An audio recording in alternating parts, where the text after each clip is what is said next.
ẹ̀yin èèyàn mi ẹ wo ọ̀rọ̀ Àgbàlá Gabriel ó mà ti ń wú oríṣiríṣi jáde báyìí pé ṣé kì í ṣe wípé ẹran ajiyọ̀ ni àwọn pásítọ̀ yìí ń jẹ tó fi ń jẹ́ kó máa hùwà báyìí ẹ wo in fact ẹ wá lọ gbọ́ bí àwọn arábìnrin àti àwọn ènìyàn wọn ohun tí wọ́n sọ pé nǹkan báyìí láwọn ará bíi ṣe tó fi jẹ́ kó máa hùwà báyìí in fact ó lẹ́tìkẹ́ gidi gan ni ẹ wá lọ gbọ́ bí wọ́n ṣe ṣàlàyé ọ̀rọ̀ náà. orú ẹran wo náà jẹ. àǹtí mi ṣé gbogbo nàìjíríà wà ní ogun Àgbàlá Gabriel wà mú ni ṣé rí wà kí n ṣe investigation lórí àwọn problem téèyàn kan báyìí wá síta tó ní nǹkan báyìí ṣe mí o Nigerians don't investigate kí ló fà kí ló fà.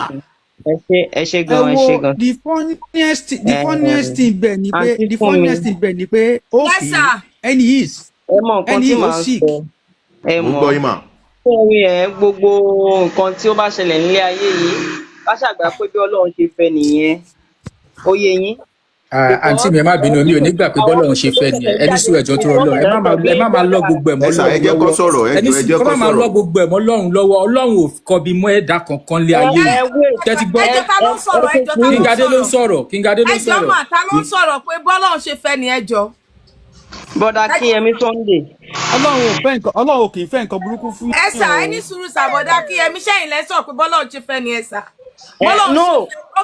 ẹni sùúrù ẹ jẹ́ kó land ẹ jẹ́ kí n sọ̀rọ̀ mo ti wà mí àmọ́ dákẹ́ ẹni sùúrù pẹ̀tọ́ wọlé mo ti ní ìtumọ̀ máìkì mi láti ẹ̀gbọ́n ẹ jẹ́ kí n sọ̀rọ̀ àwọn tó wọlé ti máa wà nínú nǹkan tó sọ.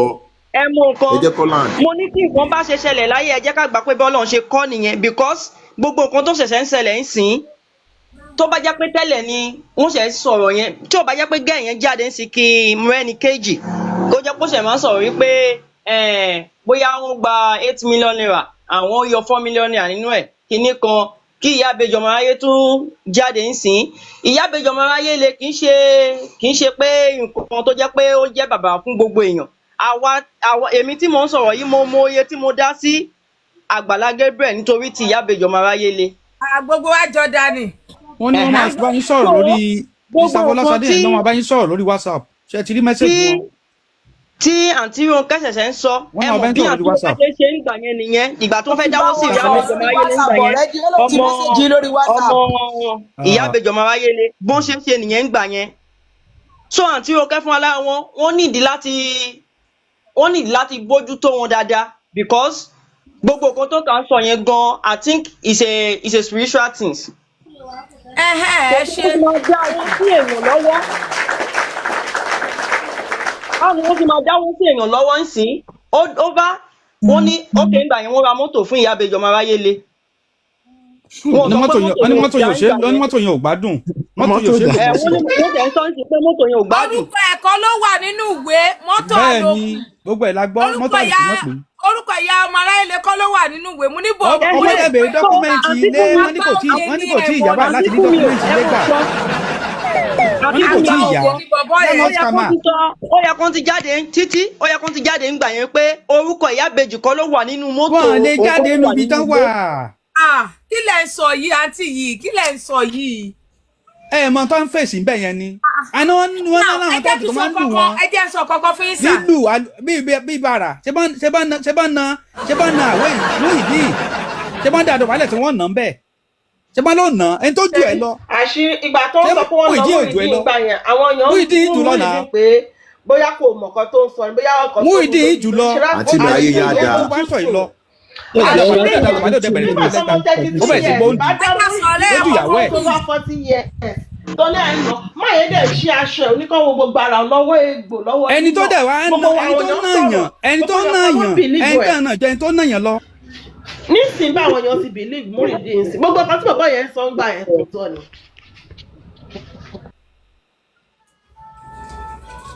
ní 2 minutes kí n kàn fi sáré sọ̀rọ̀ kí n fi kí dáàdì yẹn lẹ́yìn. ẹ jọ̀ọ́ ń tọrọ lọ́wọ́ ẹ jẹ́ ṣé mo lè sọ̀rọ̀ host ẹ jọ̀ọ́ àkọ́kọ́ ń bẹ̀ mo kí gbogbo yín ẹ ṣé gan ṣe rí ọ̀rọ̀ Yorùbá máa kọ́kọ́ fi bẹ̀rẹ̀ ọ̀rọ̀ Yorùbá ló sọ fún wa pé tójú bá farabalẹ̀ á rí imú ẹni bá dẹ̀ ń wá wàkúwà á rí ìrìkúrì ni òun lọ́rọ̀ wa iṣẹ́ rí àwọn ẹlẹ́tàn gbẹ́sìn sọ́wọ́ yìí wọ́n ti rí pé àwa ọmọ Yorùbá mi ò ní sọ pé Nàìjíríà as a whole àwa ọmọ Yorùbá alójú àánú pípọ̀ torí mi ò ní purọ́ fún yín a kì í ṣèwádìí nǹkan tí kò bá ti ṣẹlẹ̀ àwọn tó dẹ̀ fẹ́ lo ẹ ti gbé wọn gòkè good. àwọn tó dẹ̀ fẹ́ lo advantage ìpè kí làwọn lè lò láti fi rẹ́ àwọn kan jẹ wọ́n wá àwọn tó wà vulnerable láàrin wa tó pòkè táwọn bá gbé ìgbésẹ̀ báyìí kán lè lò wọ́n láti fi wọ́n máa pa owó sápò ara wọn. Jẹ́rí gbogbo kí ni ẹ̀ pé ó lògùn ni ó ṣe gbà yẹ́ mi ò sọ pé wọ́n ò lè lògùn o but ojú kòkòrò ó sún ẹlòmíì débẹ̀ torí pé wọ́n ti gbé kinní yẹn sí online gbogbo nǹkan tí káwọn ìjọba kọ́ mójútó nìyẹn it's just like a way of fraudulent people tẹ́ pé wọ́n scam àwọn èèyàn online pé ẹ wà. ìjọba láfíìsì fẹ́lẹ́ ìjọba gbogbo kìíní yìí. òun náà ni mo sọ tẹ́ bá tó dáadáa tí nǹkan bá bí yẹ kó wà tàlẹ́ wá káàkiri ẹ nídìí ẹnì kan. exactly fẹ́lẹ́ ìjọba nìyẹn pé gbàtàrà èèyàn ò yá tí ṣọ́ọ̀ṣì kan ní pé ẹ máa gbé bọ̀ wá sọ́dọ̀ mi exactly ibi tí mò ń lọ gangan ni. ẹ wá ń lọ káàkiri àwọn ọmọ máa take advantage ibi tẹ́ bá lọ wọ́n máa gbé òfin wọ̀ ní fún lówó yẹn pé. so wọ́n wá ń lo advantage yẹn wọ́n fi ń gbowó wọ́n wá ń ṣú ẹ̀fáráyé ẹ̀wọ̀n kan tí alágbádá báyìí ṣe wọ́n wá ń fún ẹni yẹn ní credit tí wọ́n pẹ́ ní táwọn ìyá tó ń gbé lọ sí hospital tíjọba take care pé iye báyìí náà fẹ́ náà ìyẹn náà ó ti lọ bẹ́ẹ̀ yẹn nìyẹn lẹ́gbẹ̀ẹ́ kan ok ó wá tí wọ́n á ń ṣe nìyẹn òun gba owó yẹn òun gbowó àwọn orí àwọn èèyàn òun gbà sọ́wọ́ owó gbígbẹ owó tútù ẹlòmíì tó ń dáwó yẹn gan nínú òfin nínú ọ̀la ni ẹ̀mọ́rú iṣẹ́ tẹ́ni yẹn ń ṣe tó wò pé alágbádá báyìí ẹ jẹ́ ká káàánú ẹ̀ wọ́n wá ń gbowó yẹn òfin fọlá owó yẹn kò lè bá kalẹ̀ kò sí bó ṣe lè náwó yẹn àṣírí ẹ̀ máa tú kí wọ́n bá lọ lójú ọdún ọjọ́ kan ni òtítọ́ máa bá ìgbà tí Muyideen ń sọ̀rọ̀ ńgbà yẹn wọ́n rò pé ìsọkúsọ ni Muyideen ń sọ èmi ò kí ń yára sọ̀rọ̀ mo ń fọ́lọ̀ Àgbàlá Gabriel nígbà tí mo wà Nàìjíríà mo ń wo gbogbo ìṣesí ẹ̀ mi ò condemn ẹ̀ pé nǹkan tó ń ṣe ó ṣe dáadáa but ibi tí mo ti wá bẹ̀rẹ̀ sí ń fura sí báwo lèèyàn ṣe máa gbé ní bí Àkúrẹ́ tẹ wá ní pé òkè kó máa bọ̀ wá sí Ìbàdàn kó wá máa gbé ní Ìbàdàn tẹ́lẹ̀ ralẹ̀ síbẹ̀ fún kí ló tẹ́ ralẹ̀ sákúrẹ́ fún bẹ́ẹ̀ kó máa gbé lákúrẹ́ lálàáfíà ẹ wá lẹ gbé kó níbi tó wà ẹgbẹ́ wá sẹ́kọ̀ọ́ mo kọ́kọ́ fura ń bẹ̀ yẹn àṣírí tí wàá tú báyìí sí àbí òtù àṣírí ti tú ṣẹ́rí nísìn bẹ́ẹ̀ ni ìdẹ́bí kọ́ máa sọ gbogbo àwọn táwa ní gbogbo ọmọ Nàìjíríà mi sọ pé diaspora nìkan tí èèyàn bá ti gbé nǹkan wá fún wa tán bá ti gbé nǹkan kan anything tó bá gbé wá fún wa ẹ jẹ́ ká máa ṣe ìwádìí tó kó tó tẹ̀ tó ti pé a fi tọrọ wa sílẹ̀ pé báwo ló ṣe jẹ́ irúdò ẹni tó bá fẹ́ ṣàánú ẹ jẹ́ kẹ́ mọ̀ kán ṣe ìwádìí onítọ̀hún ẹni tó fẹ́ ṣàánú yẹn ṣó ó tọ́ kán ṣàánú ẹ̀. 450 pàápàá bọ̀dá mi yìí 4150 làgbàlá kì í ṣe 4110 kan. that's it so ṣó tọ́ kán ṣàánú onítọ̀hún tọ́lá lómi nǹkan kò ní ṣe ó kàn máa wá síta purọ́ oríṣiríṣi ilé ayé láti oríṣiríṣi scam oríṣiríṣi but ẹni tó wá ní ìdìrànlọ́wọ́ yẹn gangan wọn ò ní jẹ́ kán ṣe fún mọ́ torí wọ́n ti purọ́ síwájú ìjọba fèlú agan ẹnìkan ń sọ̀rọ̀ lẹ́ẹ̀kan pé ó wà nílùú òyìnbó náà ó ṣe gbá tìlú òyìnbó yàtọ̀ ẹ lè rí wọn kọ́ máa advertise gbogbo nǹkan tó ń ṣe irú ìwàkuwà tó ń wò yìí ẹ lè rí kọ́ máa wúrú ẹ̀ bíbà kò possible. olúwa mi búrò. kò possible so pé wọ́n ṣe bẹ́ẹ̀ ń lo òyìnbó ìyọ́pọ̀ pọ̀ ń bẹ́ẹ̀ lo òyìnbó sí àwọn spiritual people wà ẹ máa gbọ́ ẹ má jà fún wọ́tọ̀ ra jẹ torí wọ́n mọ̀ pé I believe nínú ẹ̀sìn agba ẹ̀sìn gbọ́ngàn olúwa yìí máa búròkì kú ni. bẹ́ẹ̀ ni adẹ̀wà spiritual our spiritual ní Nàìjíríà. olúwa búròkì olúwa wọ́n búròkì. olúwa mi búròkì ni. ó búròkì ni bẹ́ẹ̀ ni our spiritual ní Nàìjíríà. kò ẹsẹ̀ búròkì ń tiẹ̀. tá bá fẹ́ ṣe anything tá bá fẹ́ ṣe anything go there ẹnìkan ti sọ 1000 mo fẹ́ gbà ní 2000. Gabriel tiẹ̀ ti ta. that's just it àṣírí ẹ̀ ti tú kò lè last ọ̀rọ̀ mi so anything tá bá fẹ́ ṣe anything tá bá fẹ́ ṣe ẹjọ́. ó sọ̀rọ̀ kan ní sọ Vincent ó ní ó làwọn fẹ́ kọ́ wọ́n admit ẹ̀ wọ́n lára ẹni yẹn ọ̀dọ́ ti dúró ó tún dúró ẹni yẹn sí hospital wọ́n náà fẹ́ kọ́ admit gẹ̀ẹ́n wọ́n náà fẹ́ kọ́ admit gẹ̀ẹ́n sí hospital kó ń ṣẹ̀wá tí wàá raise another money fún torí pé oore tó ń ṣe péyàn tó wà ní kòṣàn tó tún ń ṣoore so gẹ́yìn máa wá dúró kó tún ṣe mí ìkẹ́tù yọ gbogbo ẹ̀. And I appreciate what the girl said. Lẹ́yìn tó appreciate everybody. Ó tún appreciate Àgbàlá Gabriel because olówó òun ti pé òun tún rí extra money. So ó tún dúpọ́ lọ́yẹ̀ pé ó ṣe because tó bá ṣe gbogbo ilé bóyá orí hospital Ṣàgámù náà báyìí máa bọ̀ báyìí náà. Wọn ò ní rọ́jú sí ọ̀rọ̀ yìí. Ẹ jẹ́ fún mi 2 minutes ní sáré sọ̀rọ̀. Yes, sir. Ṣé ti rí ẹ wo ẹ má bínú. Mi kàn fẹ́ kí dáàdì tó sọ̀rọ̀ lẹ́ǹkan lẹ́yìn ni. Ṣé ti rí ẹ má blame àwọn tó ń lọ síbẹ̀ tó ń kóra wọn lọ síbẹ̀. Olúwa mi Ọlọ́run má lè wá kiri. Olúwa mi máa broke kú ni. Ọlọ́run má lè wá kiri. Ṣé ti rí àwọn gọ́ọ̀mẹ̀ntì wa gan ló fi jẹ́ kó yẹ ká gbàdúrà kí ìlú wa dáa. Ṣé ti rí ṣé wọn ìlú yìí ṣé wọ́n ń gbàdúrà ni? Kí ìlú wa dáa. bàbá ẹ fàdúrà lẹ àdúrà àdúrà kan ló lè ṣe àdúrà kan ló lè ṣe. ẹ kàlẹ́ láti bí báyìí. ẹ wo lu wọn bó ṣe dáa. so ẹ jẹ́ kí n sọ̀rọ̀ tán jọ. so number one. ẹ ṣe ẹjọ́ ẹjọ́ má bínú tó lọ lọ́wọ́ ẹjọ́ ẹ kẹ́kọ̀ọ́. tó máa lọ sí hospital tó máa sanwó tó bá ń ṣiṣẹ́ before you collect your salary wọ́n ti yọ tax wọ́n ti yọ gbogbo ẹ̀ owó insurance hospital wọ́n ti máa yọ gbogbo ẹ̀ so tó bá sick wọ́n ti yọ ẹni tí ò níṣẹ́ gan tí ò níṣẹ́ wọ́n take care wọ́n á fún nílé ìjọba máa sanwó lé fún wọ́n á dẹ̀ máa gbé tó bá sick wọ́n á máa gbé lọ sí hospital á pé 112 wọ́n á gbé so kí là ń sọ ẹ jọ àwọn tó ń lọ síbẹ̀ ẹ má blame wọn o nǹkan tó kan wájú sẹ́yìn kan ẹ̀yìn ló kan sẹ́lòmíì o kọ́lọ́ ṣàánú gbogbo wa èèyàn tó wà lókè náà kì í ṣàgbára wa àwa táwa lókè kì í ṣàgbára wa kò dẹ́ ṣe pa agbọ́n tán. ẹ kú ṣẹ́ mà. ẹ ṣeun ẹ ká lẹ́ láti bíbá yẹn ẹ ṣeun ẹ kú ètò. àwa tá a lọ síbẹ̀ náà kò ń ṣe fún ìwà ó lè jà òde bá. mo ní Fọláṣadé sọ̀rọ̀.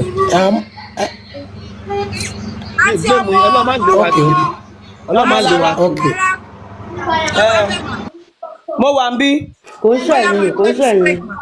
ẹ kúrò lẹ ẹ kú ètò mà. ẹ kú ètò ẹ̀rà mà. ṣé ẹ rí ẹ̀rù máa ń ba èmi tó bá ti di tó bá yí nǹkan kan bá ti tọ́rọ̀ bá lọ pé ìránṣẹ́ Ọlọ́run àbí nǹkan kan kódà kò jẹ́ fake pastor ẹ̀rù máa ń bà mí àti sọ̀rọ̀ nípa wọn. ẹ sọ fún mi pé kí ni reason ìdí ni wípé Bíbélì wípé ká má dání nìkan lẹ́jọ́ kan bá dá wa lẹ́jọ́ ibi tẹ́lẹ̀ tó máa ń bà mí nìyẹn ṣé ó ti yé yín but àwọn bí tèmi rí pé mi ní sọ́kàn ṣe mistake kò gba inú mi torí wọn ṣe pastor mi èmi náà máa rí wọn ní online normal bá ti máa rí wọn èèyàn dẹ́ jọ ń ríra èèyàn náà ni wọn bí tèmi rí. ẹ bọ́lẹ̀ a máa dá wọn lẹ́jọ́ ẹ bọ́lẹ̀.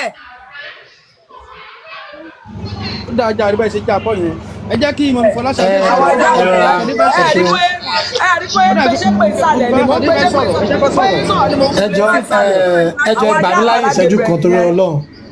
ó ti jẹ́ kínní ni. ẹ tiẹ̀ náìtì rárá ẹ tẹ̀ jábọ́ lẹ̀ tẹ̀ ẹjọ́ ṣe rí ẹ tiẹ̀ náìtì rárá. ṣe rí ayé ẹ ti scatapọ̀ sáwà lọ́wọ́. ṣe rí Nàìjíríà ẹjọ́ ṣe rí Nàìjíríà ni mo rí blame Ọlọ́run ọba gbọ́ kì í ṣe pé ṣe rí kò dáa kí ká máa fi ìyà ká máa fi judge nǹkan tó bá ń ṣe wá ṣe jẹ́ra sàn Ọlọ́run ó yàtọ̀ sí nǹkan tó ń ṣe wá níyà kò sí ó ti kọ́ nǹkan kan kalẹ̀ fún wa gbogbo wa pé bá a ṣe máa dà lélẹ̀ ní ilé ayé ṣùgbọ́n tá a bá ti wá fi ìyà yẹn tá a bá fi ń lé orí ẹnìkan ipe torí ẹnìkan jẹ́ pásítọ̀ ẹnìkan jẹ́ wòlíì ẹnìkan jẹ́ babaláwo ipò òun la máa lọ fi orí kàn ibi tá a ti máa ń kó wàhálà nìyẹn then àwa ọmọ Nàìjíríà kì í gbọ́rọ̀ àtúrò ẹni tó tún support bàbá yìí tó tún máa dáwó fún nígbà tó bá tún lọ sọ́dọ̀ ẹlòmíì tó tún fẹ́ kó jáde kí ni a lè ṣe nǹkan tí Ọlọ́run rán wa fún ẹni náà kó jẹ́ pé irú ẹni náà àkáǹtì ẹ̀ la máa kówó sí tí ò sínú pé bí apá ẹnìkan máa bá kí ló dé tá a lè gba àkáǹtì ẹnìyẹn ká máa dáwó sínú ẹ̀ wọ́n ti ọ̀pọ̀lọpọ̀ gbogbo àwọn tá a wà ní abroad yìí gbogbo wa náà ti scam lórí ọ̀rọ̀ àwọn kò ṣe pásítọ̀ nìkan o àfáà náà wà nínú wọn àìmọye àwọn àfáà so àwa ló yẹ ká jára wa kò yẹ ká tún irú máa yìí láti gbà Muyideen kò yẹ kó tún jáde kó tún sọ pé òun nídìí owó fún ẹlòmíì ká tún ṣẹ̀ṣẹ̀ máa dáwó fún mọ́ ó yẹ ká máa béèrè àkáǹtì àwọn tó fẹ́ dáwó fún ká máa dáwó sínú ẹ̀ ni ká dẹ̀ sọ fún àwọn yẹn pé kọ́ máa fún wọn ní anything ṣebí NGO náà pera wọn káwọn fẹ́ ṣe gbogbo àwọn nǹkan tó yẹ kó ṣe nìyẹn.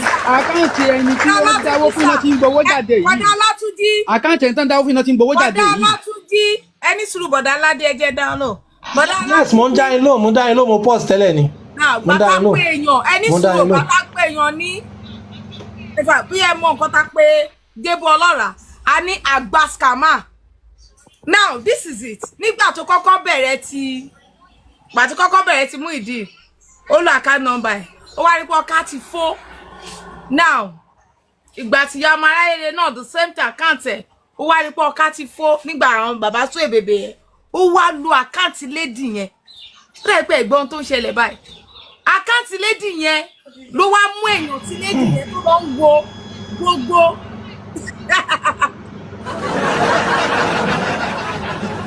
Débọ̀ Ọlọ́ràá níṣẹ́ ẹ̀mọ́ ni so now àgbà scammer bọ̀bọ̀ yẹn ó wá mú èèyàn tí lady yẹn gbogbo bí owó ṣe ń wọlé gbogbo ẹ̀ náà jọ mọ̀ lẹ́yìn tó ọmọ yẹn tó wọlé almost 8 million wọ́n á bẹ̀rẹ̀ sí sọ pé bàbá broke 150 owó táyà. pé bàbá broke o olúwa ni.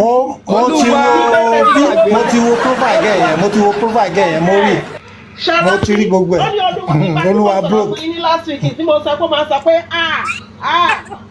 àyàn bá ìṣọ́kọ̀ wá sí mi ṣe é sìn. So ṣẹ́rí mo rọ gbogbo àwọn tó bá ń gbọ́ wa nísìn kọ́ má ẹ̀fà fún màá yẹn lówó mọ́ ẹni tó bá wá sórí platform fúnra ẹ̀ tó jẹ́ lọ́wọ́ ara ẹ̀ tí fídíò ẹ̀ bá go viral tọ́lọ́wọ́ bá sọ pé ká ràn wọ́n lọ́wọ́. wọ́n sọ fún yín pé bí wọ́n máa fóun lówó ó ti náà máa fóun lówó ó ti lẹ́ẹ̀lẹ́ ní sọ̀rọ̀ ìgbọ̀n ó yẹ kí ìjọba nàìjíríà lọ gbé ni torí scam ní nǹkan tó ṣe ó yẹ kán lọ gbé kán investigate ẹ̀ gbogbo nǹkan tó dẹ̀ kó jọ ó yẹ kán seize ẹ̀ lọ́wọ́ ẹ̀ pátápátá everything ó yẹ kán seize ẹ̀ lọ́wọ́ ẹ̀ nǹkan tí is a scam. tí ó bá fi 4 million lẹ́nu nǹkan tó sọ nìyẹn máa ó lóun ti rí ó tún prove láti sọ fún yín pé a ti ẹ̀ ń pariwo lásán ni pé ẹni bá ṣe ń sọ̀rọ̀ yìí òun ti ní over 4 million táwọn èèyàn ti sọ bẹ́ẹ̀ náà. So he's really bold to say it pé àwọn tó ń pariwo ni owó ń wọlé sóun lọ́wọ́. wọ́n ní gbogbo nǹkan tó ń sọ yẹn irọ́ ló ń pa àwọn èèyàn mi ò láti social media ìwọlé ó fi ẹ́ discharge ní irọ́ ni. ẹ kú wájú. Yeah, big Nepal àti tí ẹ ní sùúrù Big Daddy àti gbé yín wọlé tẹ́lẹ̀ àti tí ẹ ní sùúrù. mo rí pé mi fẹ́ interrupt ni number one tí bá kọ́kọ́ mu láti ibi ìbẹ̀rẹ̀ mo rí nǹkan kan pé wọ́n ti fi religion wọ́n ti fi brainwash wa ní Nàìjíríà seriously in fact ó ti pọ̀ jù it's too much tó bá tún máa di ọ̀la náà sìn another pastor àbí the same pastor yìí náà tó lóun pè ẹ́ pastor tiẹ̀ ni not my own pastor ó máa tún pè ẹ́ ó máa tún gbé another system yìí jáde again wọ́n á tún ní kíní kan pastor ṣe kíní kan and I see people they wọ́n worship Ọlọ́run mọ́ pastor náà worship okay for this incident to happen 100% tó bá jẹ́ pé mi ni tó bá jẹ́ pé ní bí tí Nàìjíríà bí tó bá pé lófin ni kò yẹ ó yẹ kán ti gbé sìn kó tẹ̀ tí wà ní tìmọ́lé and I always say something mo máa ń sọ tó bá jẹ́ president máa ṣe the same thing tí Paul Kagame ṣe máa ti gbogbo churches pàpàtà máa fi Catholic àti Methodist nìkan lẹ̀ that's it mi ò ṣe I'm a Christian mi ò lọ Catholic mi ò lọ Methodist o máa fi yẹn nìkan lẹ̀ máa ti gbogbo churches pàpàtà because that churches wọ́n ti fi scam a lot of people ní Nigeria now toward what that girl said yesterday nígbà tó sọ̀rọ̀ tán mo gbọ́ gbogbo story yẹn nígbà tó máa jáde kò make mention pé òun gba 1 penny lọ́wọ́ ẹ̀ ibi tó wá bí mi inú ibi tó tún wá kó bá rẹ̀ gangan ni pé Ọlọ́run ṣàánú fún so kóun náà ṣàánú fáwọn èèyàn mo ṣe ní kó lọ san owó èèyàn mẹ́ta owó léèyàn mẹ́ta for what ó tún wá sọ pé ṣé àwọn yẹn wọn ní gbowó oṣù ni ṣé ọmọ yẹn ló gbà wọ́n síṣẹ́ ni ṣé òun ló gbà wọ́n síṣẹ́ ni ṣe bẹ́ẹ̀ ń jí òní. wọ́n ní kó so jẹ fáwọn arúgbó 700,000. bẹ́ẹ̀ni ó lè tura táyà that's really like now mo fẹ́ tún another thing ni pé ṣé plane non-service ni àbí mọ́tò non-service because wọ́n service mọ́tò 200,000 in 1 week the same second week wọ́n tún service mọ́tò again. Àgbàlá Gabriel. wọ́n tún service mọ́tò the same second week again ní 200,000 pẹ̀lú táyà ṣé airplane ni àbí helicopter ni. So this is in fact eléyìí tí ó ti wà clearing pé yes this man is lying and I don't know but the same thing náà tó bá tún di ọ̀la àwọn kan yìí tún máa dáwó fún again that's the issue the same thing wọ́n tún máa tún dáwó fún so that's wọ́n lè dáwó fún mọ́ my last thing is ẹ jẹ́ kí n wá béèrè question kan, ẹ jẹ́ ká fi ìgbàgbọ́ lẹ̀, ẹ jẹ́ ká fi muslim lẹ̀, ká fi ọ̀rọ̀ babaláwo lẹ̀. Tó bá jẹ́ pé ìkànnù wa ló ṣẹlẹ̀ sí àbúṣe sí family wa, kí la máa ṣe? Tó ṣẹlẹ̀ irú nǹkan tó ṣẹlẹ̀ sí ọmọ yẹn, kí la máa ṣe? Ẹjọ́ wo la fẹ́ dá? That's the question. That's God bless you for God bless you. Thank you. Ani mo tún rí live àwọn mo rí fídíò èèyàn kan ní dárúkọ ẹnìyẹn. Ó wá sọ pé they are trying to pull Agbala Gabriel down. Mo láyé ò ní dá. Pull ẹ̀ down ta lè bí pa nínú ilé ẹ̀ tó fẹ́ fà á jálẹ̀. Àǹtí fún mi question tí máa yẹn sọ right tó yẹ kó ṣe fún sí ni pé yẹ kó lọ gbé ni ó yẹ káwọn ìjọba gbé mo dẹ̀ mọ̀ pé báwọn yẹn bá ti ń tẹ láìpẹ́ báyìí àwọn ìjọba náà wà lórí TikTok kọ́ máa gbé àgbébẹ̀ láti ní wọ́n máa gbé wọ́n sì máa gbé wọ́n ń wọ́ọ̀ṣì gbogbo kan táwọn èèyàn ń sọ ni wọ́n máa gbé Agbala Gabriel.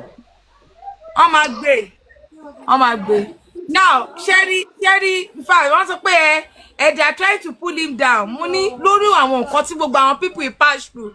Like mo sọ nínú fídíò tí mo ṣe láàárọ̀ pé gbogbo ẹ̀yin tẹ́ side Agbala Gabriel gbogbo nǹkan tó ṣẹlẹ̀ sáwọn people yẹn ó máa ṣẹlẹ̀ sí yín gbogbo nǹkan t'Agbala Gabriel ṣe fún wọn àtàwọn tó bá sùn àtọmọdé tó bá sùn àti gbogbo àwọn tó mọ tọ́ ọba bẹ́ẹ̀ gbogbo ẹ̀. àwa ti bá yín ṣàmì sí àti bá yín ṣàmì sí ó dẹ̀ máa ṣẹlẹ̀ wọn lórí káwọn náà lọ fèsì ẹ̀ bóyá easy àti ṣàmì sí. tó bá fi gún èèyàn wọ́n ní tẹ́ ṣe mọ̀ ìfà tó bá fi píìnì gún èèyàn á mọ bó ṣe ń rí so the same thing gbogbo àwọn tó side Agbala Gabriel yẹn ṣẹ́rí kan tèmi tún try láti sọ pé mo tún fídíò kan yẹn rí ẹ ibi téèyàn bá ti ṣe lèèyàn ti ń jẹ we are not you see ṣẹ́rí now lọ́ọ́ ìparagẹ́ yẹn tiẹ̀ ti dá wọ́n ti ṣe operation yẹn successful I'm telling you I will not even say a word but gẹ́ yẹn ṣì wà nínú pain.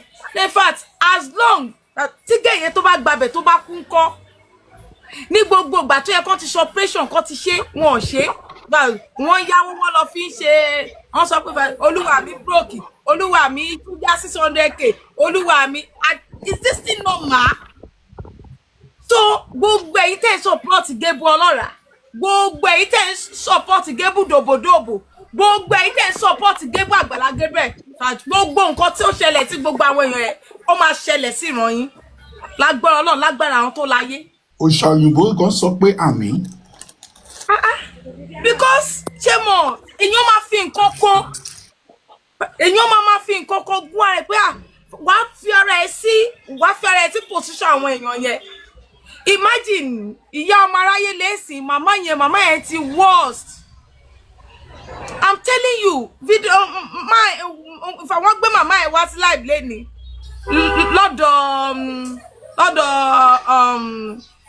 AK wọ́n gbé mama ẹ tẹ́ bá rí mama ẹ gan ó ti worse tó bá jẹ́ pé Èkó ni mama ẹ wà ṣé understand tó jẹ́ pé Èkó ni mama ẹ wà on the norms mama ẹ ti wà okay mama ẹ ti wá worse sí because wọn ò rí iṣẹ́ mọ̀ gbogbo àwọn physiotherapy tó yẹ kán ṣe gbogbo àwọn drugs tó yẹ kán lò gbogbo àwọn nǹkan tó yẹ kán fún màmá wọn ò fún màmá now èyàn ara ẹ̀ ò dá olóòlọ́hún ra mọ́tò even mọ́tò àlòkù tó túra kì í tún ṣorúkọ màmá ló wà ńbẹ̀ what are we talking about?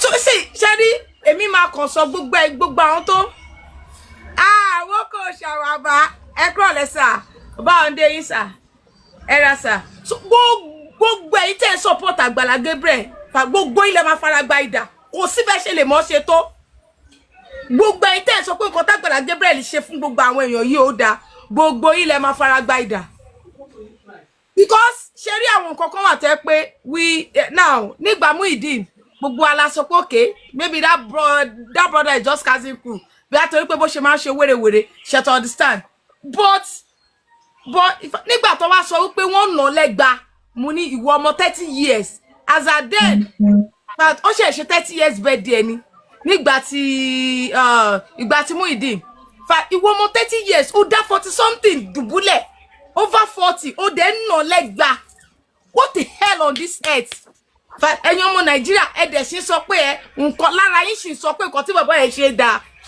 no so I can see now very clear pé gbogbo ẹ̀yin tẹ́ bá ti support Agbala Gabriel gébù dòbòdòbò gbogbo ilẹ̀ máa fara gba ìdà tọmọtọmọ lẹ fi máa fara gba ìdà because ṣe rí nǹkan tó ṣẹlẹ̀ Nàìjíríà mo ti rí pé we are one sided ibi tá bá ti rí ìjẹjẹ nígbà ẹ̀ la máa kó òótọ́ sínú tá máa ṣe yẹsà àwa ò sí nínú wọn Gabriel wàá ṣẹlẹ́yà tí tó máa fi wọlé Ọlọ́run sọ so mo gbọ́ yín sà àyà títì ẹgbẹ́nu sí máa. ẹ kú ètò mà ẹ kú wájú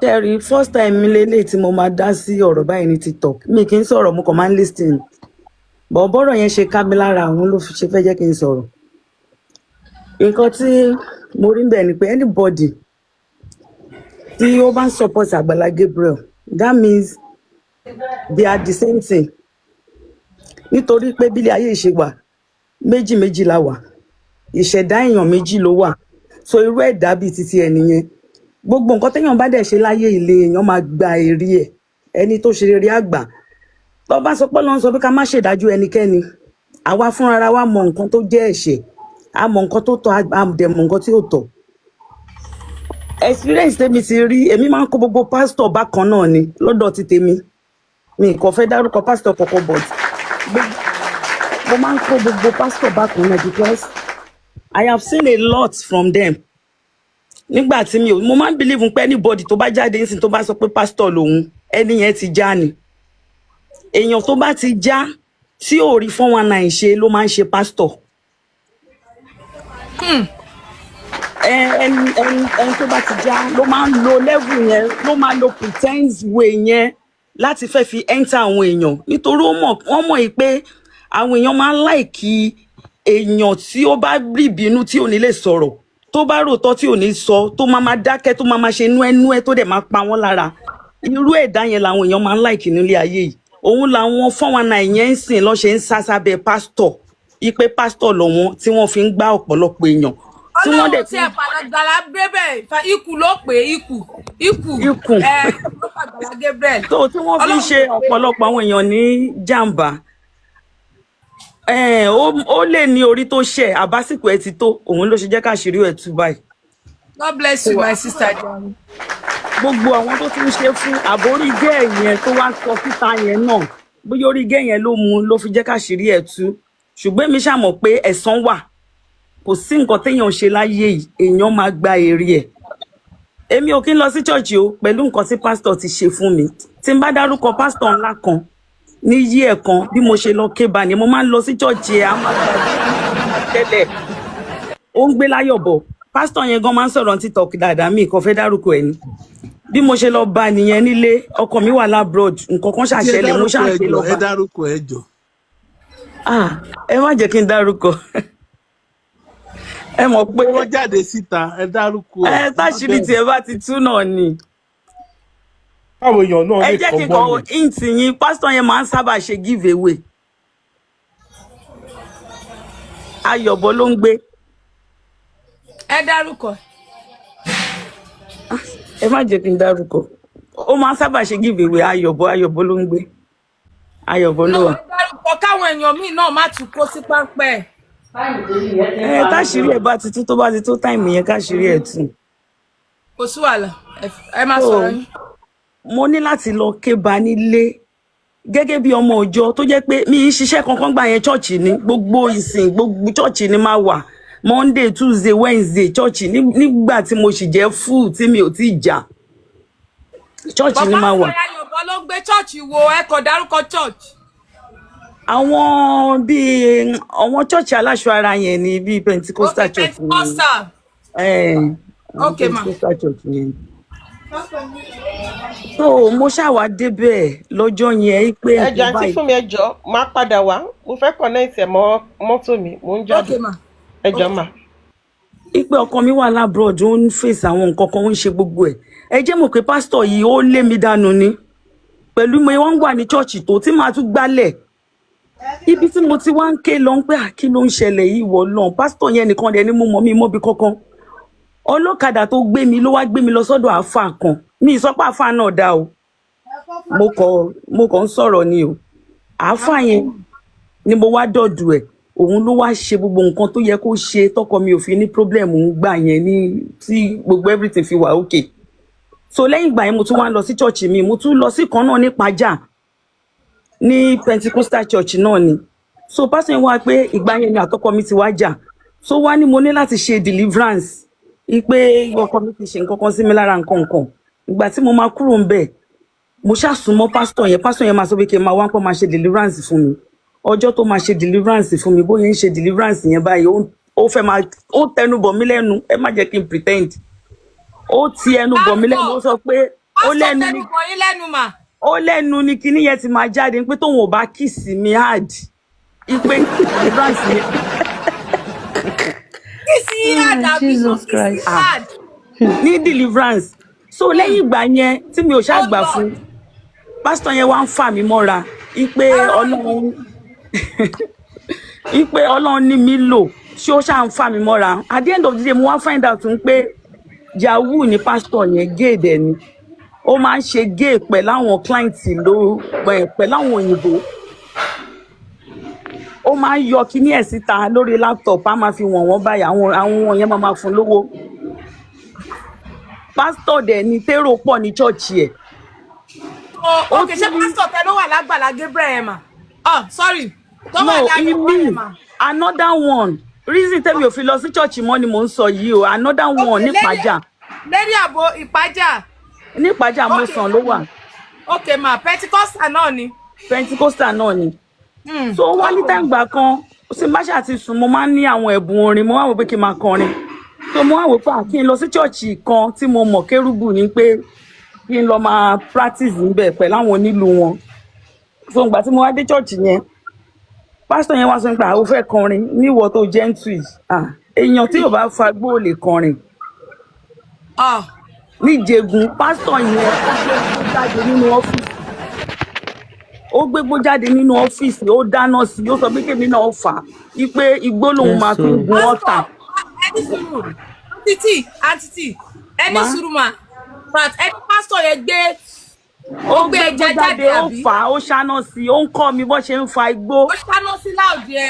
ó kọ́ mi ó sọ pé kí n bá ti tú síta kí n fà á wọlé padà ó ṣà ń kọ́ mi gbogbo kinní yẹn wípé òun máa ń fà á kóun tó gun orí ọ̀tà lọ́jọ́ Sunday.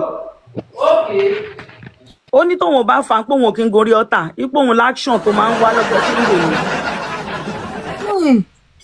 Gbogbo wọn ni onígbó ni wọn onígbó. Gbogbo wọn èwo mi kan fẹ́ ó ti àwọn tá à ń pè lórí tàṣírí wọn ò tí. eléyìí tá à ń sọ̀rọ̀ ẹ̀ yìí gan onígbó ni àtòun àti gbogbo àwọn cruise ẹ̀ pátápátá onígbó ni gbogbo wọn. Gbogbo wọn ni mo tún ti pàdé pásítọ̀ kan náà. Yes I said it mo clearly mo rí bẹ́ẹ̀ ni dáadáa. Àgbàlá ló ń jẹja tiẹ̀ ti ta. wọ́n máa fagbó wọ́n ṣàgbèrè wọ́n lè fún fagbó. ọ̀dà ìjà nìkan gan ló ń jẹ. bàbá yìí ti kú sí bàbá kò gbèrègbè tí gbogbo èèyàn máa lọ ń bá fún vision nígbà yẹn nísọlọ. mo ti pàdé bàbá yẹn náà rí ní Ìdíròkò nílé babaláwo. gbogbo àwọn nǹkan yẹn mi ò ṣe kí n lọ sí church mi lọ sí church o but n sìn ẹ̀mí tó wá wà lára mi kí nǹkan tó ṣẹlẹ̀ báyìí mo ti rí. Wèmi fún ara mi build ara mi mo build ara mi mi ń lọ bá anybody. Mi kì í lọ sí church ọjọ́ Sunday ilé ni máa wà ní lọ síbi kankan. So they are all gbogbo wọn àfọwọ́n ìtàṣírí ò bá ti tù gbogbo wọn èèyàn tó bá gbégbá pastor bá ti sọ pé òun pastor ẹni nìyẹn ti já ni. Mugun ò lè sọ pé òun fẹ́ ṣe pastor. So now Aunty T ma from little experience time to share sí ẹ ti ní experience 3 pastor. Bẹ́ẹ̀ ni mo dàn. Ẹ máa flag ní yé sọ èyí máa bàjẹ́ ni. Guys, please let's go. Gbọ́ wí kẹ́ máa sọ náà ni màá tún gbé backup mi wọlé èyí máa ta ni ẹlẹ́yàwó. So now from kọ́tẹ́tì ní experience mẹ́ta ń sìn nípa pastors mẹ́ta sí mẹ́rin lẹ ti sọ fún wa ń sìn pé most tí wọ́n ń jẹja even Àgbàlá Gabriel náà pé ó ń jẹja mà àbí. kó tó gun stage gbogbo wọn ni. kó tó gun ọ̀tà á ti jẹja dáadáa. God bless. Gbogbo wọn ni gbogbo wọn. Àwọn lẹ sọ mà. Mo ní àtàwọn amẹ̀wà ẹ̀ náà àwọn clew ẹ̀yìn àbí. Gbogbo àwọn protocol ẹ̀ pátápátá gbogbo wọn ọmọ onígbó ni wọ́n. Ok, àti Fọláṣadé ló sọ yẹn. Yes. Onígbó ni wọ́n. Gbogbo onígbó ni wọ́n. Ọlọ́run àtún ayé wọn ṣe. Honestly speaking. Advice tí mi máa mú fún everybody. Ó wà níbi ẹ̀jẹ̀ ní ọ̀nà tẹ̀jẹ̀ bá mu wá. Bọ̀dá Samuel ṣe wà ń bẹ̀. Bọ̀dá Samuel ṣe wà ń bẹ̀. Wà ń bí o. Kí lẹ ní láti sọ? Mi ò ní much láti sọ. Ẹ mọ̀, Nigerians of today is like most of the. Àǹtí ẹjọ́ mo ti bá yín sọ̀rọ̀ ní WhatsApp mi mọ̀ bóyá ẹ ti gbọ́ ọ̀rọ̀ mi. Most of the pastors are being worshipped. Ìtì gbọ́ ẹ sọ nǹkan tẹ́ bá fẹ́ sọ. Ṣé voice ẹ sọ ń bì. Àǹtí Fọláṣadé. Mo wà pẹ̀lú yín mà. Ṣé nǹkan tẹ́ lè sọ openly ni?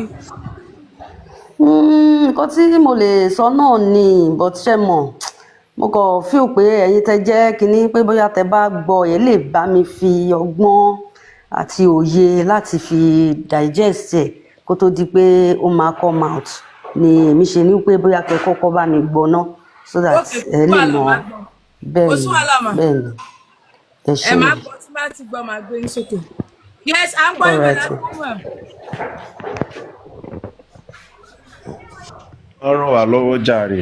Ṣẹ́rí number one ni pé àwọn èèyàn ti sọ̀rọ̀ and mọ̀ tí ẹ bá dẹ̀ nǹkan problem ta ní Nàìjíríà number one ni pé mọ̀ àwọn èèyàn máa ń fi emotion rule a lot of things. So irú nǹkan yẹn kò jẹ́ kẹ́nu kò mọ̀ tẹ́yìn bá ń gbé sókè ẹlòmíà máa fà á lọlẹ̀ tẹ́ bá ń fà á lọlẹ̀ ẹlòmíà máa gbé sókè lórí nǹkan tí wọ́n mọ̀ pé nǹkan tẹ́nì yìí ṣe ó kù díẹ̀ káàtó. But mi ò mọ báwo èèyàn ṣe máa ń wà so blind to that extent ní pé ẹ máa rí nǹkan téèyàn ń ṣe tí ò dáa ẹ dẹ̀ wọ́n pé because he is a pastor like èèyàn kan tẹ jábọ́ the other time ní pé torí ó jẹ́ pastor òun fẹ́ condemn ẹ̀ but tó bá ń ṣe pastor ò lè condemn ẹ̀ tó bá ń ṣe pastor ò lè sọ̀rọ̀ sí. Bẹ́ẹ̀ni o, ìgbà àwọn mi ìfàtí the way bó ṣe máa ń sọ̀rọ̀ àwọn babaláwo gbogbo babaláwo ìwọ tó bá ti tẹ̀ tí ìwọ ìfà àwọn míì tó bá kọ̀ já búre lásán wọn ní yé ológun ni ẹ o yé èèyàn lọ gbogbo yín wọn ti tọrí sábẹ́ gbogbo àwọn pásítọ̀ yín yẹn hello daddy God bless you ayé yìí ti ta pò. Now I just sọ kankan fún yín most àwọn pastors tẹ̀ ń wò yẹn I'm telling you most wọn bẹ ṣe rí yẹn wọ́n wà ní abẹ́ àwọn babaláwo ẹ̀ tó máa lọ bẹ̀ sí bẹ̀bẹ̀ lábẹ́ ní abẹ́ wọn but gbogbo wọn kẹlẹ́ rí bí èèyàn sẹ́ǹtì ìwù tẹ́ bá sọ fẹ́ lòmíì pé ó dàbí nǹkan tó ń ṣe yìí bóyá àwọn wọn ló ti is a sin pastor tẹ̀dẹ̀rin yes daddy God bless you in fact daddy amọ̀ God bless you daddy dẹ̀ ń lọ sọ́dọ̀ àwọn tí wọ́n sọ pé kíní anú ẹlòmíì most ẹlòmíì má kàn máa wò wọ́n báyìí kí ló fẹ́ so if má kàn máa wo most àwọn ẹlòmíì báyìí pé wọ́n ti fi àwọn lọ́dà in fact wọ́n ti fi a lot of things kó yín lọ́bẹ̀ jẹ even I'm telling you in fact even most àwọn pastor mi máa sọ pé don't use anything except water in fact don't even use kílé wẹ́tà máa ń gbo yìí téèyàn bá ní jẹ̀díjẹ̀dí iná Peter leaf wọ́n ní yé is a sin gẹ́ ìkan ti wá sí live mi nígbà tí mò ń sọ̀rọ̀ pé má jẹ́ kán pa ẹ́ mo ṣe tọ́pìkì yẹn. ó sì fi Peter leaf yẹn wẹ̀ lálẹ́ àná tẹ́ bá ti gbó tàbí kẹ́ ṣe omi ẹ fi eérú tó fi igi àrò tó kẹsẹ̀ ẹ bù sí àti iyọ̀ kò sóògùn tó lè máa wà lára èèyàn láti kékeré gbogbo ẹ ló máa fọ̀ dànù. wọ́n ní ẹ̀ṣẹ̀ ni wọ́n ní zesin. wọ́n fẹ́ jẹ́ ká jẹ́ mugun ni wọ́n fẹ́ jẹ́ ká wà lọ́ndà wọn ni tí gbogbo wa bá gbọ́n everybody bá gbọ́n kò ní sí mẹ́mbà mọ́. mo dẹ̀ dákẹ́ látẹ̀kan yẹn o. ẹni àti ṣọlẹ so ṣẹ́rí a lot of our èèyàn ṣẹ́rí gbogbo àwọn wọn pásítọ̀ onítàyè yẹn wọ́n ti fi búrẹ́dì kó wa ló mọ ọbẹ̀ jẹ no wọ́n ti fi búrẹ́dì kó wọn ló mọ ọbẹ̀ jẹ torí èèyàn kan ò lè fi búrẹ́dì kémi ló mọ ọbẹ̀ jẹ èmi ò ráyè you see torí ẹ̀ làwa ṣe máa ń fi program wa máa ń sọ every time la máa ń pariwo ń bì má jẹ́ kán pa ẹ́ má dẹ̀ jẹ́ kán fi búrẹ́dì kó ẹ lómi ọbẹ̀ jẹ lọ a lot of things làwọn pásítọ̀ tó ń lo táyé in fact most wọn làwọn amúgbó now in fact imagine ṣe bẹ́ẹ̀ gbọ́ nǹkan tá àti Ṣadé sọ nípa kí lórúkọ bọ̀bọ̀ yìí Gébú nísìn tó sọ pé àtòun àtàwọn kí gbogbo wọn ń jẹja gbogbo ẹ̀yin Nàìjíríà kẹlẹ wò pé èèyàn Ọlọ́run a ní scammer ní Gébú sẹ Gabriel Àgbàlá Gabriel scammer ní ẹ àṣírí ẹ gbogbo àṣírí ẹ sì máa tú ìṣẹ̀bí láyà kọ̀ọ̀kan ní gbogbo ẹ sì ń tú ó máa tú délẹ̀délẹ̀. In fact, me, I will still keep on saying it. In fact, unless tó bá lọ dá owó lady ẹ padà 4.9 million tó gbà ẹ. In fact, òun la máa jẹ́ ní kúrò lórí ọ̀rẹ́. Ṣùgbọ́n tó bá já padà, a sì máa ganu sọ̀rọ̀ ẹ ni. So, o lè ní ẹ, scammer ní ẹ. For everything ló wà lára ẹ, Gabriel. So, it is better you go and do normal. Lọ dáwó gẹ́ ẹ padà. And the girl should be fair. Kò sí nǹkan kan tó gbọdọ̀ ṣe. If not, orí app yìí aṣèmàmà ganu sorry yeah 3.9 million ẹ ṣe jàre Aunty Mumsy thank you so much for 400 so you see a lot of things so if mama sọ fún yín let's just be careful gbogbo ẹ̀yin táwọn pastor tó ti fi bread kó lọ́mọ bẹ̀jẹ̀ gbogbo ẹ̀yin táwọn máa sọ fún yín pé is a sin ọkùnrin ó kọ lọ́hùn o kò sí táwọn máa ṣe. In fact, platform ta lè máa fi ké fún yín náà la máa sọ. I will still keep on saying it. So, gbogbo ẹ̀yin tẹ́ dẹ̀ ń support Àgbàlá Gabriel, all of you fear God. Olúwagbémiga orí ẹ̀ ti dàrú, orí ẹ̀ ti dàrú. Èmi ò rán iṣẹ́ o. Fẹ́ ṣàyà ẹ̀ blocking ni mi ráyè. Kó ṣí ẹ kúrò platform mi. So ṣe kàn rí nǹkan tí mi máa sọ fún gbogbo ẹ̀yin tẹ́kọ́ ti fi brọ́dẹ̀ kó lọ́mọ bẹ̀jẹ̀ but ẹ̀yin dẹ̀lẹ́mọ̀ ẹ ṣe jàre náà mú àbí o tí nǹkan tí mi bá ń ṣe platform tó bá báyìí lára mu waka pass but lórí ọ̀rọ̀ Gabriel yìí I will not stop saying it èmi ò kí side nonsense ìgbà tí Muyideen gbà yẹn gbogbo even mo sọ̀rọ̀ gbà tí mo ní àfibíṣẹ́ olóore ni Muyideen kọ́lọ́run dáríjì mi for everything ló ti scatapult bá Àgbàlá Gabriel 419 ni ẹ òdòbó ni ẹ olè ni ẹ gbogbo ẹ ló kún sí ẹ lára I will keep on dragging you lórí app yìí a ṣẹ̀ṣẹ̀ jọ bẹ̀rẹ̀ ni so Aunty Lady this thing what do you have to say.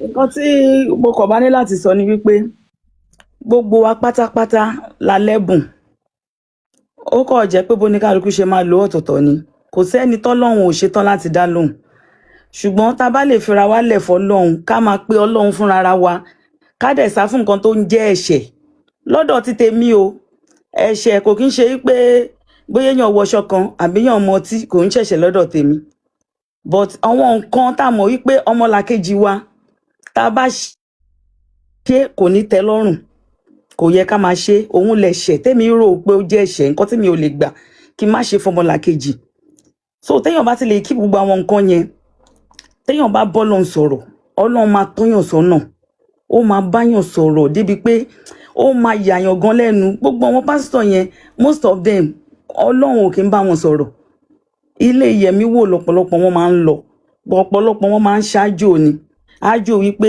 kí ọmọ ìjọ máa pọ̀ kó máa bẹ̀rù mi ọ̀pọ̀lọpọ̀ wọn máa ń ṣèbẹ̀rù sára lè fi máa ráwọn èèyàn tó máa pe dádì tí wọn dẹ̀ respect ọkọ wọn lé ìbẹ̀rù ogun ní gbogbo wọn ń ṣe gẹ́gẹ́ bí nǹkan tó ń sọ tẹ́lẹ̀ téèyàn kan sọ pé àwọn gáì wà o bọ́ ẹni àwọn tó bá ń ṣe gáì yẹn náà máa ń ṣoògùn mọ́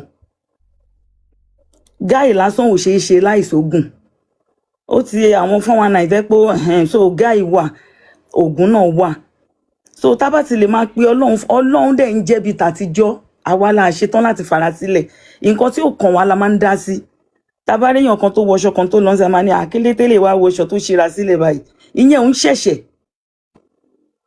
èèyàn kan jókòó sí abíyá palọ ó ló lọ sí club kò ń ṣẹ̀ṣẹ̀ má bà tọmọlàkejì jẹ́ o ò fẹ́ kú lifestyle àwọn yẹn wípé èèyàn wọṣọ kan èèyàn jáde èèyàn lọ sí club èèyàn lọ sí party lifestyle nìyẹn bọ̀ nǹkan tó ń jẹ́ṣẹ̀ nǹkan tó lè gbà má ṣe fọmọlàkejì mi ìfẹ́ kọ́ gba ọkọ mi kí má gbọ́ nǹkan tó ń jẹ́ṣẹ̀ nǹkan tó lè gbà mi ìfẹ́ kọ́ dalé mi rú kí má dalé onílé rú mi ìfẹ́ kọ́ fẹnu bà tèmi jẹ́ kọ́ sọ̀rọ̀ mi láìda kí má sọ̀rọ̀ ọmọlàkejì láìda gbogbo àwọn nǹkan tọmọlàkejì wa ò lè gbà tí ò múra fún ká má ṣe fún òun lẹ̀ṣẹ̀ lọ́dọ̀ ti tèmi tó Ọlọ́run ṣe tán láti dá wa lóhùn Ọlọ́run ṣì ń ṣiṣẹ́ bíi tàtijọ́ o mo mọ nǹkan tí mò ń sọ o ìgbà tí mo ti stọ́ọ̀pù ipe mi lọ sí gbogbo ọ̀dọ̀ wọn pásítọ̀ yìí mọ́ tọ́lọ́run bá ṣe tán tó bá tó time tó yẹ kí n gbàdúrà tẹ bá dẹ̀ rí mi ń ta ẹ lè sọ pé irú èèyàn tẹ́mi mímọ́ wà pẹ̀lú ni mí ẹ lè sọ bẹ́ẹ̀ torí mo ń wọ ṣọ́ọ̀tì mo ń wọ club mo ń ṣe anything mo ń jayé mi tó bá tó time tí máa gbàdúrà wọ́n máa gbálẹ̀ ilẹ̀kùn gbogbo máa ní tẹ́lẹ̀ gbálẹ̀kùn lóru mi dìde kó gbàdúrà torí mo ti fara mi lẹ̀ fún lóòótọ́ náà mo kàn ń jayé ni ṣùgbọ́n mo sá fún àgbèrè pẹ̀lú nǹkan tó máa ń pa wá jù èèyàn máa lẹ́ni téèyàn ń fẹ́ ò bọ̀ kéèyàn ṣe lè kíní yẹn náà wọ́n tún máa fi ń dàrin àjò èèyàn rú wọ́n máa fi ń gbògo lọ́wọ́ èèyàn gbogbo àwọn pásítọ̀ yìí kó tó di pé wọ́n sùn kó tó di pé bóbìnrin sùn àkọ́ sọ̀rọ̀ débi ògo léni èní mo ti rìnrìn àjò yẹn náà tó jẹ́ pé ògo ti sọnù tó jẹ́ pé pẹ̀lú ìrànlọ́wọ́ Ọlọ́run ni mo fi gbà padà so Ọlọ́run dáhùn bíi tàtijọ́ tá bá lè ṣe tán láti pé ká tẹ̀lé fúnra wa kò dìgbà tá bá dé chọ́ọ̀chì kankan ó ti ẹni yẹn gan táre ẹ̀yà gan tó lọ bá Àgbàlá Gabriel ń pé kí ó help ẹ̀ lóòótọ́ o èèyàn ló máa ṣàánú èèyàn bọ́ ẹni yẹn náà lórí ibi tó wà yẹn náà tó bá ṣe ń ṣe àwọn nǹkan kan tó ń gbàdúrà tó fọkàn ẹ̀ sọ́dọ̀ Ọlọ́run ó máa dàbí miracle ni tó léèyàn kan lẹ́gbẹ̀ẹ́ tó bá tọ́lọ́n bá fún ní mẹ́sẹ̀jì yẹn pé lọ ṣe sàárà báyìí tó lọ ṣe nǹkan báyìí tó lọ ṣe ó máa dàbí idán ni Ọlọ́run sì ń ṣiṣẹ́ bíi tàtijọ́ nǹkan tí mo ní láti sọ ni pé kí a build ara wa ká má rely lé ẹni pásítọ̀ àti àwọn pásítọ̀ táṣìírí wọn ò tí ì tú náà ká má rely lé ẹni pásítọ̀ kankan kí a build ara wa ká a súnmọ́ Ọlọ́run fúnra wa Ọlọ́run máa dá wa lóhùn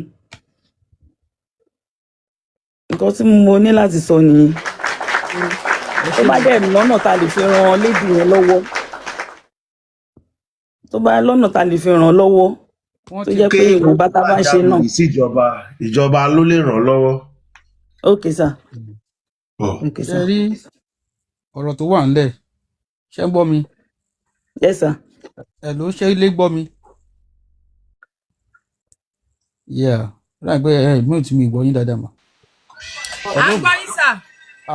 ṣe rí nǹkan tó wà ńlẹ̀ ó ní pé ẹ wo orú obìnrin yẹn ń sìn obìnrin yẹn ló yẹ ká mọ nǹkan tó ṣẹlẹ̀ obìnrin tí ó ní spinal cord tó ní case pẹ̀lú ẹ̀yìn tí àwọn èèyàn dẹ̀ contribute owó fún diaspora contribute owó fún àwọn Nàìjíríà contribute owó fún pé kò fún yẹn gba treatment wọ́n dẹ̀ ló tún wà bẹ́ẹ̀ for the past. bí ẹ wà nínú cage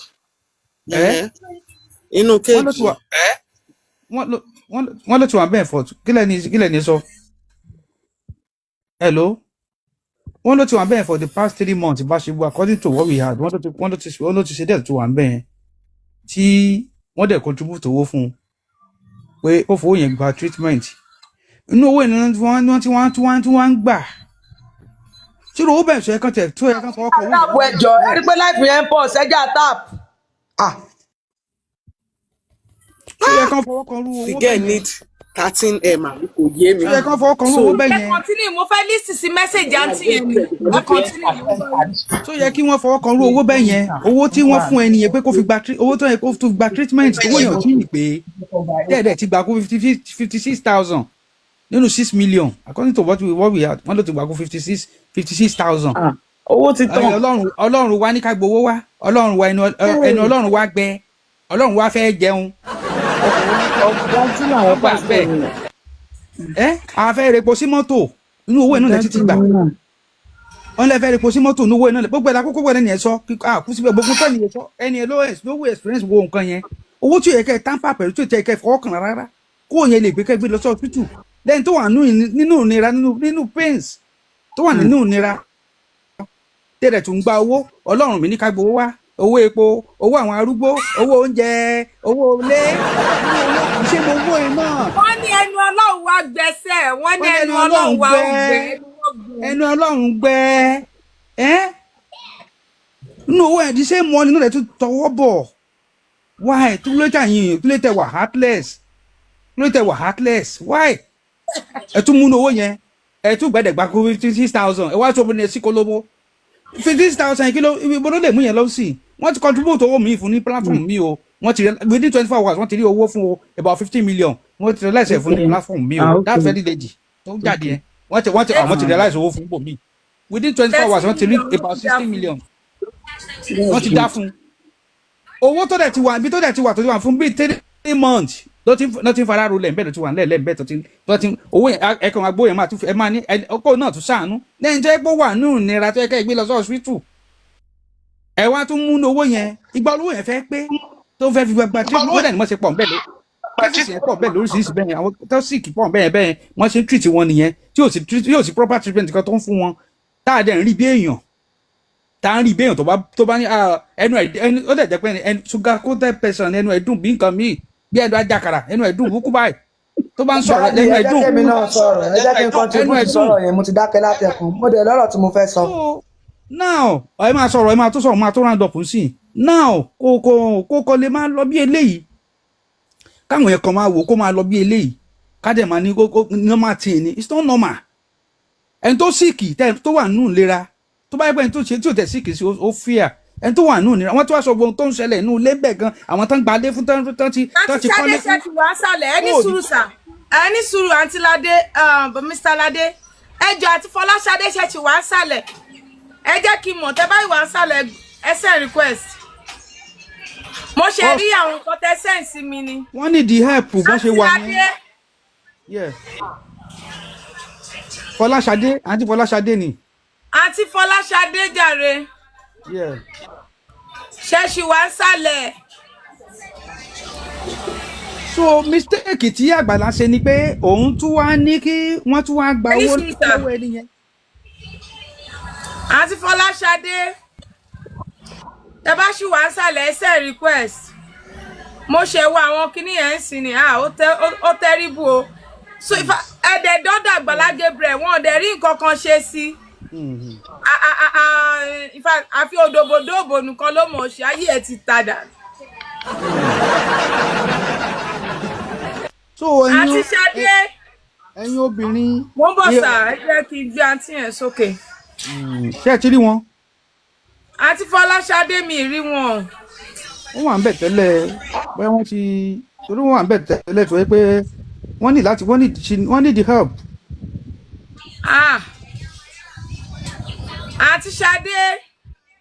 àwọn méjì kan náà gbé wá lánàá àti máa kan tẹ́sẹ̀ ń dùn àwọn méjì yẹn náà gbé wá sórí kíní létí kéde mo ti wò lánàá. ọlọ́wọ́ ayẹ lórí profile ẹ̀ náà ẹ já lọ pé ná pé yóò rí màá wà náà náà. ti rí ohun tí a mú wá fún wa lénìí ẹ bá wa like ẹ bá wa share ẹ bá wa subscribe sí Orí Òjíṣẹ́ TV ẹ bá wa tẹ notification bell sígbà tá a bá tún mú àwọn àkọ̀tun wá fún wa ẹ̀yin lẹ́ọ̀kọ̀ọ̀kan máa rí títí di ìgbà tá ò tún máa pàdé lórí Òjíṣẹ́ TV ó dàbọ̀.